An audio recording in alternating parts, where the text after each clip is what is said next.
I don't believe AI should be used as decision replacement. Where it's improving logistics today is probably the areas that are most predictable, repeatable. I mean, for us, that would be areas like helping augment with our tracking and our rating and our costing. I think some of the stuff they can bring a little bit new is some more kind of predictive ETAs and some route analysis and stuff like that. So I think that's really cool. I think where it's overhyped is the conversation around end-to-end supply chain augmentation completely devoid of human engagement, right? I think when you're talking about service and stuff of that nature, I don't think it's reasonable or realistic. I don't believe I would want to be supported by an autonomous machine that was devoid of relationship or anything like that. But I think that part's really overhyped. If you don't have good data, and you just have more data, it could have really bad decisions, right? So if you don't have good workflows, you don't have good processes, you don't have good procedures, you're going to get wrapped around the axle on what it shows you. So what I've seen is very mature operating organizations that have good workflows, they have intakes, they have processes, they have decision rights.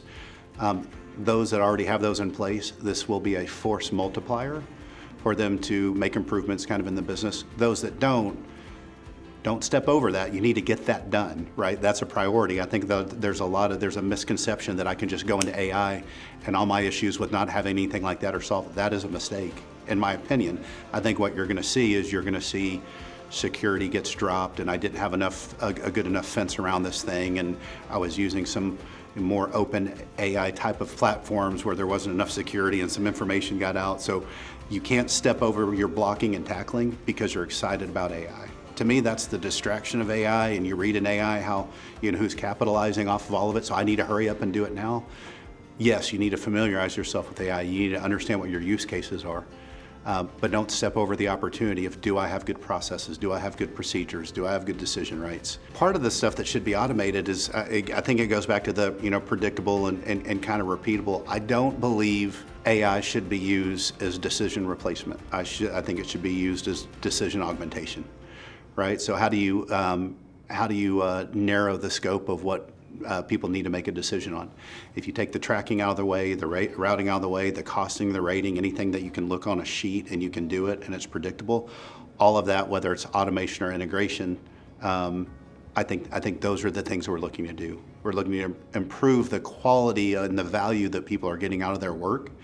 And I think in a way what that's going to do is it's going to create a lot more value in the work. There's a lot of things with AI where it's like, hey, I need different views, I need different visibility, I need different dashboards. I think you got to be careful with that because you could have analysis paralysis. I think one of the things, if you can't action data that you're looking at, if it's not real time, it's not accurate and stuff like that, then it just creates a bunch of noise. What I want to get out of AI is how does it narrow my decision making down where I have much fewer variables and I can more quickly make that decision. I think part of it would be, we have, call it 1,000 shipments a day, but if we're always looking for an exception amongst 1,000 shipments, what if we only have 15 that we really have to worry about?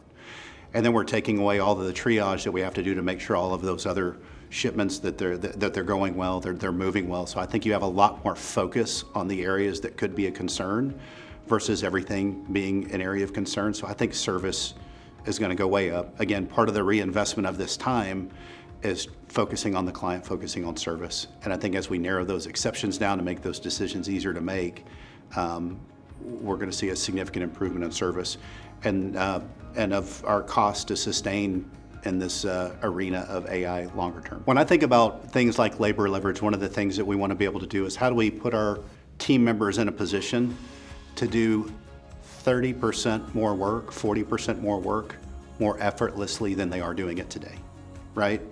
So it's always not, yeah, I need more people to do more work. No, I need to give them better tools and technology to get work because I think that's a multiplier. Same thing with kind of operating leverage.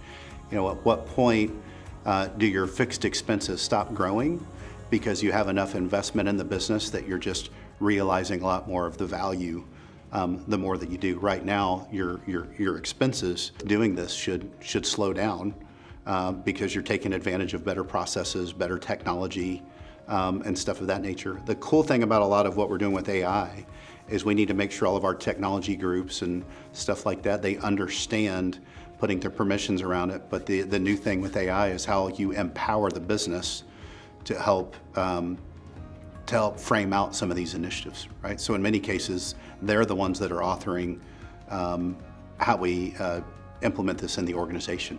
So it's going to be really interesting. So I think you're going to get a lot more buy-in and leverage and immediacy of use, because the people that are doing it are also helping author, the agents and stuff that we're putting in place to help augment our work. I think what it's going to do is it's going to unlock people to, kind of move away from kind of stamping widgets to actually talking about how can I bring more value into the work that I am doing versus continue to do the same thing kind of over and over and over again. For us, one of the big things is how do we empower our people to do more things that technology cannot do? How do we improve the human experience? We're such a service organization that, ingratiating ourselves with our clients is a big deal. You can't do that when you're mired down in all of the activities that we know that technology can do. And again, for us, the Force Multiplier is how we grow over time. I don't think a lot of companies, especially our size, are getting windfalls of savings because they're putting this technology in place. I think what they're going to do is over time, they're going to have exponentially better profits and leverage based off of better processes in their system, the integrations that are already, parity that should be out there, and having good AI that's kind of augmenting that.